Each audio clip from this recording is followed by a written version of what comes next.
हे माझ्या सोन्या, तुझी आठवण येईल अशी एकही वस्तू मी घरात ठेवणार नाही. सोन्या, समजलं ना मी काय बोलते?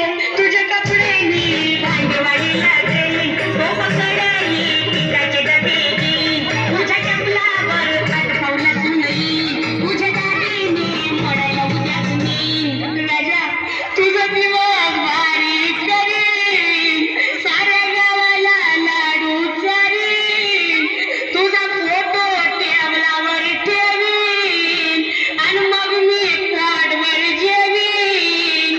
तू तर पोटभर दारू पेला आणि गेला बाई माझा राजा गेला, अगं गेला बाई माझा राजा गेला.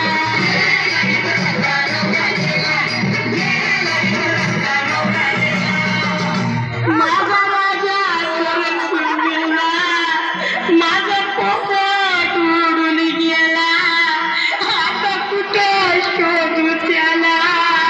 रमेश देवाने लवकर गेला. राजा, हे राजा, तर देवा नीट झोप बरं का, बिलकुल हालचाल करायची नाही. डार्लिंग, समजलं ना? तुला सांगून ठेवते, हालचाल करायची नाही. डोकं थांबून पिल्लाचं करू नको तू काही, डोळं उघडायची करू नको तू काही, मला माहित आला कणीपतीची बाई. राजा, मसनात गडबड करू नको बरं का, आमच्या तुवंडातलं सोन्याचं मणी घेऊ नको. उद्या रात सावडायला आले ना मी, मग मला भेटला पाहिजे कसं.